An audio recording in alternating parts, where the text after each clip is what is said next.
Hey everyone, hi, welcome back to my channel. So what are we doing today? Today I'm actually just partly getting through getting ready because I had this idea that I wanted to talk about books and babble, just books and babbles, which is why I'm calling it that. And I wanted it to be a semi-regular segment on my channel where I'm a bit more relaxed and talking about community events and maybe talking more loosely about my reading without so much structure. Because I think of some of my videos, I really structure quite a bit. You know, I have questions that I want to follow, and those work out well. But I also don't want to forget this more conversational aspect of my channel that I like, and I don't want to lose, you know? There's a whole bunch of stuff going on in our community, the bookish community right now, and I wanted to talk about the bookish community, my reading life, and my life in general, okay? So yeah, let's get started. So right now I have a little bit, if you wanted to know where I'm at in my makeup process, I have a little bit of like base on, so a little bit of foundation and a tiny bit of blush, and then I decided to start this video over, so that's why you're coming in at this point right now. So the first thing I wanted to talk about is Kelly from Books I'm Not Reading. She recently challenged a handful of people, myself included, to shout out some booktubers for her St. Patty's Day shout out videos. So I thought that this month I would highlight channels at the beginning of my videos. And the first person I want to highlight is the Karina Chronicles. She is a wonderful booktuber. She just hit 100 subscribers, and I would love for you all to just flood, like go over there and subscribe to her because she is just so sweet and thoughtful, and she really tells it like it is, which is something I appreciate because if you cannot tell, I'm pretty light on my critiques and criticism. I'm not a super harsh person in real life, if you cannot tell, and so I tend to gravitate towards people who are actually a little bit harsher in their criticism because I feel like they fill in what I'm not saying. Anyways, Karina, her and I, our tastes really overlap when it comes to contemporary fiction.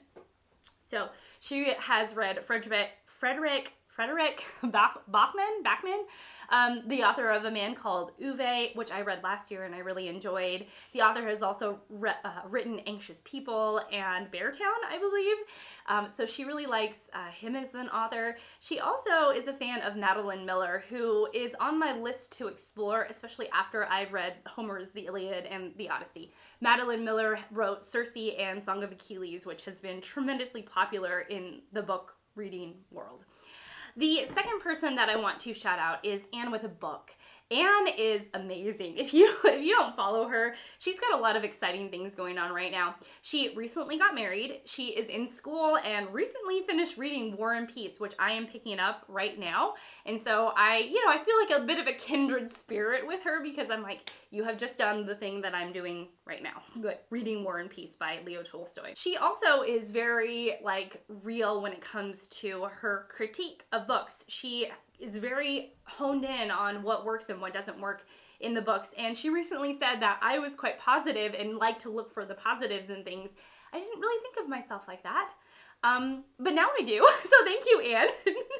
And I would just love for you all to just go say hi. And if anything, say congrats on getting married so recently. Yeah, and I just really like Anne. Okay. The next thing is hard to talk about without talking about two separate things that were part of my life. And one of which is that my husband is traveling. He is out of the country at the moment. And when he travels, things usually go a bit haywire. But I'm so proud of myself because we have been able to keep a schedule. We as in like myself and my two little boys. I have two little boys, they are 3 and 5, and sometimes when my husband travels, our schedule goes so haywire that I cannot stand to do anything but try and stick to some sort of schedule. But this week, we've really been enjoying ourselves. Every day, we've been kind of either doing something a bit different, whether it be going to the park or going to the library after they get out of school, my boys get out of school. And our routine just feels a bit ironclad right now, which feels so good as a parent to be able to stick to some sort of routine, cycle, rhythm, and not feel so thrown off. So I've been really grateful for that. So Ted was traveling and it intersects with my birthday. y'all.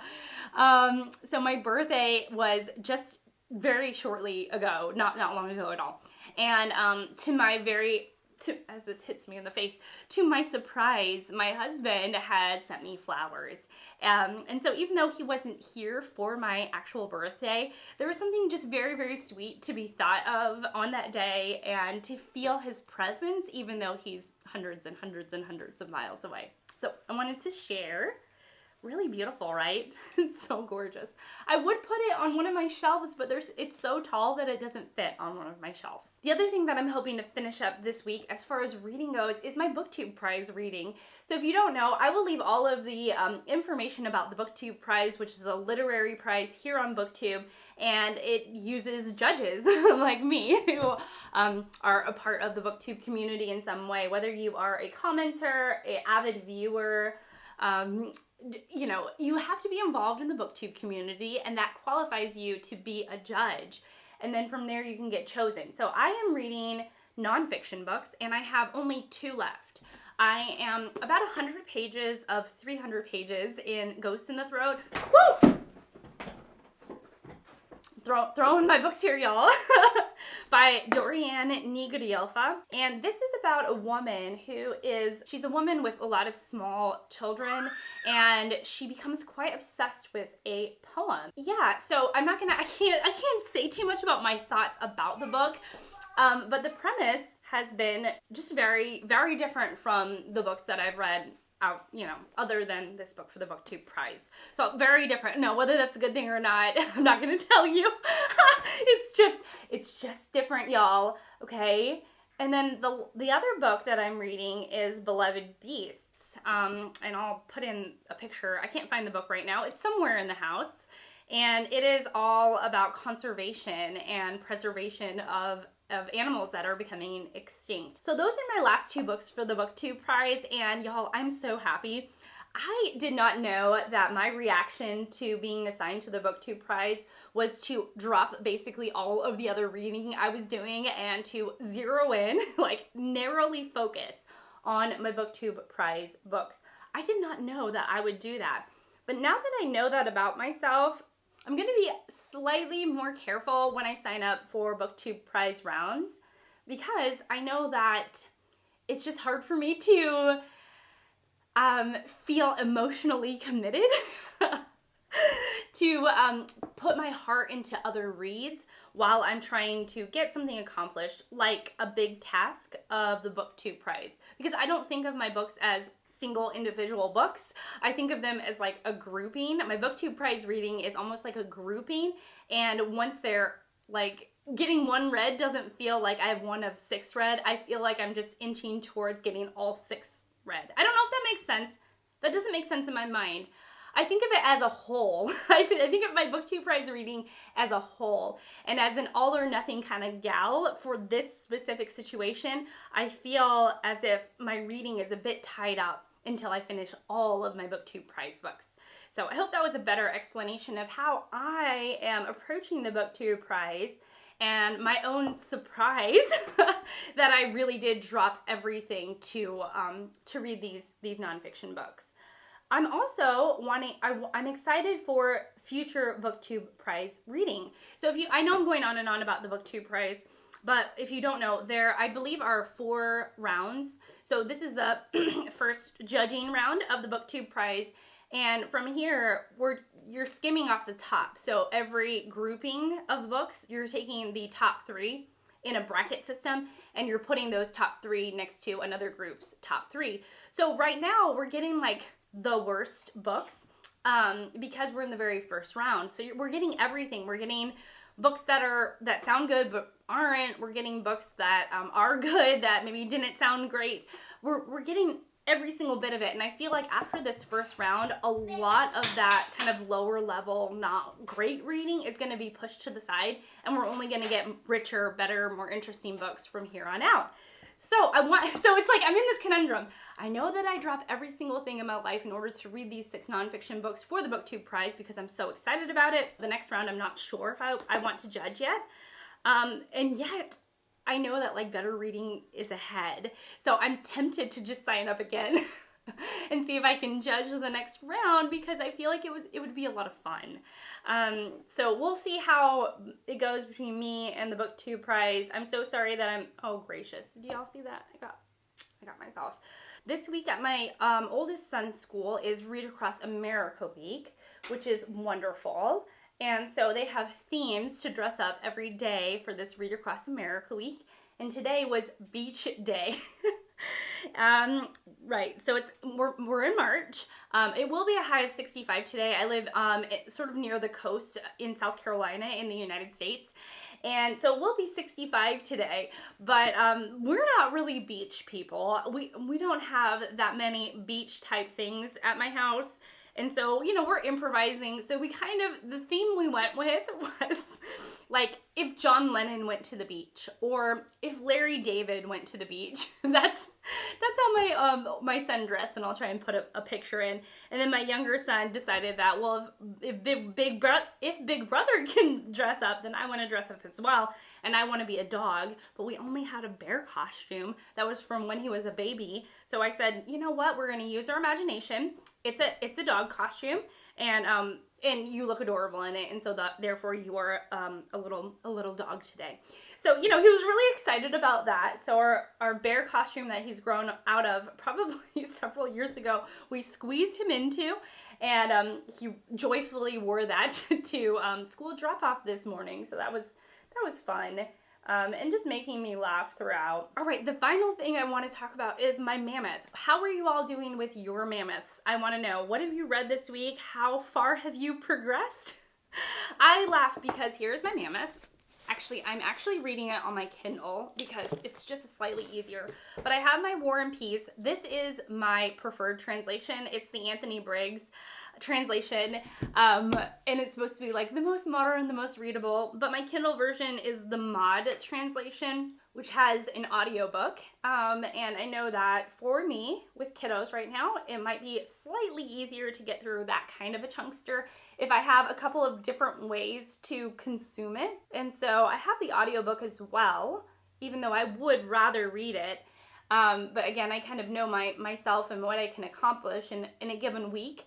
But I've read 4 chapters. Here, I'll give you some idea about this book. So I have read 4 chapters of War and Peace, and there are 365 chapters. So that is about 10 pages. There's 1,400. Mine is unsatisfactorily 1,399 pages. And so it's basically a 1,400 page book, and I've read 10 pages. And I'm noticing right now that the writing is not hard.